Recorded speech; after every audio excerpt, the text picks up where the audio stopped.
అనగనగా ఛానల్‌కి అందరికీ స్వాగతం. పిల్లలు, ఇప్పుడు మనం చందమామ కథల నుంచి 'క్షణం తీరిక లేదు, దమ్మిడి ఆదాయం లేదు' అనే ఒక కథను వినేద్దాం. మంగమ్మ ఉన్న ఊళ్ళో జీవనోపాధి లేక పట్నం చేరుతుందనమాట. ఒక పాడుబడిన ఇంట్లో మకాం పెడుతుంది. ఇంకా ఆమె బాగా ఆలోచించి బూరెలు, గారెలు అమ్మి పొట్ట పోసుకోవాలని చెప్పి నిర్ణయించుకుంటుంది. అందుకని ఆమె ఉన్న కొద్ది డబ్బుతోటి అవసరమైన వస్తువులన్నీ తెచ్చుకొని, ఇంకా చీకటి పడంగానే నడుం వాలుస్తుంది. ఇంకా ఆమె ఉద్దేశ్యం ఏంటంటే, తెల్లవారుజామునే లేచి ఇంకా గారెలు, బూరెలు అవన్నీ చేసి చుట్టుపక్కల వాళ్ళకమ్మి డబ్బు సంపాదించాలని చెప్పి అనుకుంటుంది.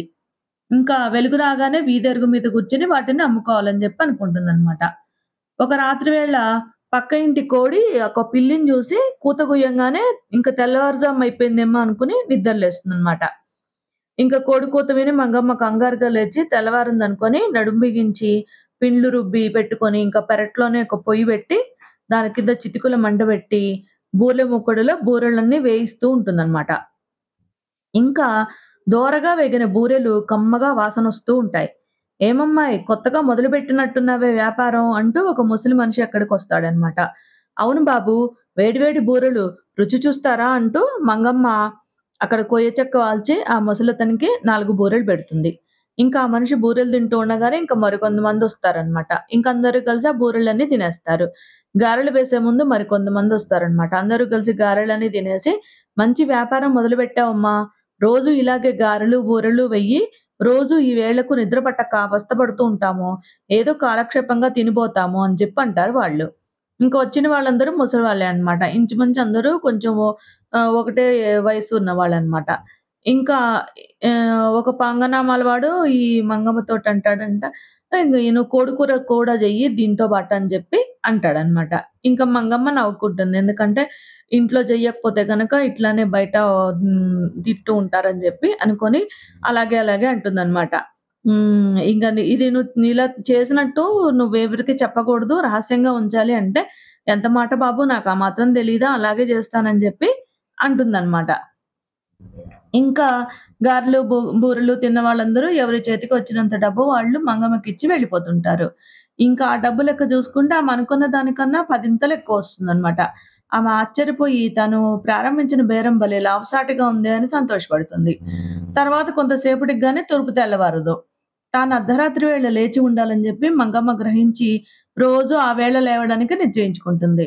మర్నాడు ఆమె కొంత డబ్బు ఖర్చు పెట్టి 2 కోళ్లు కొని అర్ధరాత్రి వేళకి ఈ చపాతీలు, కోడికూర అవన్నీ చేస్తుందనమాట. కిందటి రోజొచ్చిన వాళ్ళందరూ వచ్చి ఆ రొట్టెలు, కూర అన్నీ తిని డబ్బులిచ్చి వెళ్ళిపోతారు. ఇంకా ఆ రోజు గూడా మంగమ్మకు మంచి ఆదాయం వస్తుంది. అలాగే ప్రతి రాత్రి మంగమ్మ వ్యాపారం ఎంతో లాభసాటిగా కొనసాగుతూ ఉంటుందనమాట. ఇంకా మంగమ్మ ఇంటి వెనక ఉన్న డాబా ఇల్లు ఒక సుబ్బయ్య అనే అతనిదనమాట. అతనేంటంటే డబ్బు కోసం గడ్డి తినే రకం. ఒక రాత్రి అతనికి నిద్ర పట్టదు. ఎక్కడి నుంచో కమ్మటి వాసనొస్తోందే, అది ఎక్కడి నుంచొస్తుందో అని చెప్పి చూడడానికి తన ఇంటి డాబా మీదకెళ్తాడు. ఇంకా పక్క పెరడులో మంగమ్మ ఇంక కూర్చొని ఇంక పొయ్యి మీద కోడికూర వండుతూ కనిపిస్తుందనమాట. ఇంక ఈ సుబ్బయ్య కూడా కుతూహలంగా చూస్తుంటాడు. అతను చూస్తుండగానే పెరడంతా జనంతో నిండిపోతారు. ఇంక ఈ మంగమ్మ అందరికీ వడ్డించి వాళ్ళిచ్చిన డబ్బులన్నీ తీసుకుంటుంది. అంతా వెళ్ళిపోయాక ఆ డబ్బులన్నీ నేల మీద పోసి లెక్క పెట్టుకుంటుందనమాట. ఇంకా అంత డబ్బు ఒక్కసారి చూడగానే ఈ సుబ్బయ్యకి బాగా కళ్ళు చెదిరిపోతాయి. ఒక్క రోజుకింత డబ్బా! అని చెప్పి అనుకుంటుందనమాట. ఇంకా ఈ ఈ ఇవన్నీ ఇంక ఇంట్లో చెయ్యకపోతే ఇక్కడికొచ్చి రహస్యంగా తింటున్నారు, అన్నీ తినేస్తున్నారు. అందుకనే అంత డబ్బు ఇచ్చి వెళ్తున్నారని చెప్పి అనుకుంటాడనమాట ఈ సుబ్బయ్య అసూయగా. ఇంకా ఎట్లాగైనా ఈ మంగమ్మ నా ఇంటి నుంచి తరిమేసి, ఇంకా ఆ వ్యాపారము తను జేయాలని జెప్పి ఆశ పుడుతుంది అతనికి. ఇంక మర్నాడు మధ్యాహ్నము ఈ సుబ్బయ్య మంగమ్మ ఇంటికెళ్ళి వస్తాడనమాట. ఇంకా ఈ సుబ్బయ్యని చూస్తూనే నమస్కారం అని జెప్పి చెప్తుంది. ఇంకా ఆ సుబ్బయ్య వస్తూనే, "పాపం నువ్వు చూస్తే నిక్షేపంలో ఉన్నావు. నీకిదేం కర్మ" అంటాడు జాలి పడుతున్నట్టుగా. ఇంకా ఆ మాటలు విని అర్థం గాక మంగమ్మ ఈ సుబ్బయ్యకేసి అయోమయంగా, భయంగా చూస్తుందనమాట.